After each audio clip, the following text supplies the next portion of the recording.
Sveiki!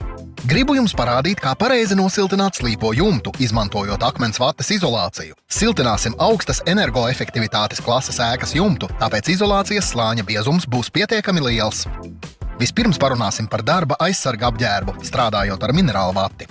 Atcerieties, obligāti jāizmanto cimdi, jāvelk apģērbs ar garām piedurknēm un garās bikses. Par to nevajadzētu aizmirst.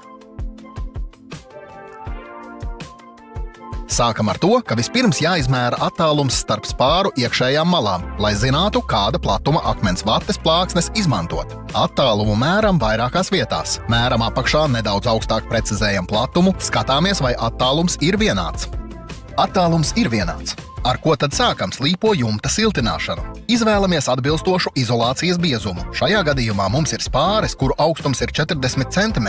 Tāpēc starp tām mēs liksim tāda paša biezuma akmens vates izolāciju. Tātad tiks likti 4 slāņi 10 cm biezu izolācijas plākšņu. Pievērsiet uzmanību tam, ka akmens vates plākšņu platumam vienmēr jābūt par aptuveni 10–15 mm platākam nekā attālumam starp spārēm. Vate pēc tam lieliski iespiedīsies starp spārēm.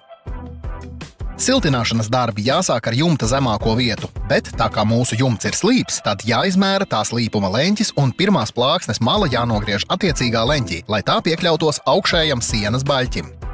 Jumta slīpuma leņķa noteikšanai izmantojam stūra līmeņrādi, to liekot pie spāres. Redzam, ka slīpā jumta slīpuma leņķis ir 22 grādi. Tagad pirms vates ielikšanas starp spārēm nogriežam tās apakšu tādā leņķī, lai tā atbilstoši savienotos ar izveidojušos leņķi. Tātad izmēram griešanas vietu no vienas puses un no otras puses. Viss ir sagatavots. Atkal pieliekam un izmantojam līmeņrādi. Nu un tagad varam griezt. Sākam ar tuvāko malu.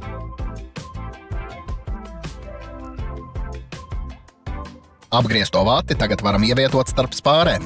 Plāksnes gabalu stingri iespiežam starp spārēm, lai tā aizpildītu visu telpu. Vates biezumam jābūt visur vienādam. Vate jau ir ielikta. Turpinām tālāk. Ievietosim akmens vates plāksni nākamajā jumta daļā. Tādā pašā veidā nosiltināsim arī atlikušo jumta daļu. Turpinām darbu. Un tagad uzstādīsim izolācijas otro slāni. Tāpat kā pirmajam slānim, sākam ar plāksnes ar nogrieztu malu uzstādīšanu. Uzstādot otro slāni, savienojuma vietai starp pirmo un otro slāni ir jāpārklājas. Tādējādi tiek novērsts termiskā tilta rašanās risks. Svarīgi ir iespiest izolāciju starp spārēm un piespiest citu pie citas, lai sakļautos un aizpildītu visu telpu starp spāru malām. Vēlreiz pārliecināsimies, ka starp blakus esošajām plāksnēm nav nekādu atstarpju. Vates otrais slānis jau ir ielikts. Tālāk pēc tāda paša principa tiek uzstādīti arī citi izolācijas slāņi, kamēr būs sasniegts nepieciešamais siltināšanas slāņa biezums. Kā jau tika minēts, izolācijas slāņa biezums starp spārēm sasniedz 40 cm, tāpēc, lai izvairītos no akmens vates plākšņu izliekšanās sava svara dēļ un lai nodrošinātu visu izolācijas slāņa biezuma vienmērīgumu, veicam papildus nostiprināšanu ar aukliņām. Kā redzam, siltinājuma slāņa starp spārēm ierīkošanas darbi ir pabeigti un varam pāriet pie citiem darbu posmiem. Ierīkosim papildu siltināšanas slāni un tvaika izolāciju, kā arī apdari. Šī slīpā jumta siltināšanas variants tiek uzstādīts tad, ja vēl papildu siltinājuma slānī paredzēts ievilkt elektroinstalāciju un vai gribat tvaika izolāciju pasargāt no jebkādiem mehāniskiem bojājumiem būvniecības laikā.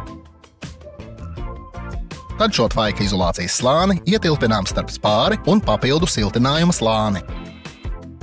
Atcerieties, ka šī papildu izolācijas slāņa biezumam jābūt vismaz 3 reizes plānākam par aiz tvaika izolācijas uzstādītā siltinājuma slāņa biezumu.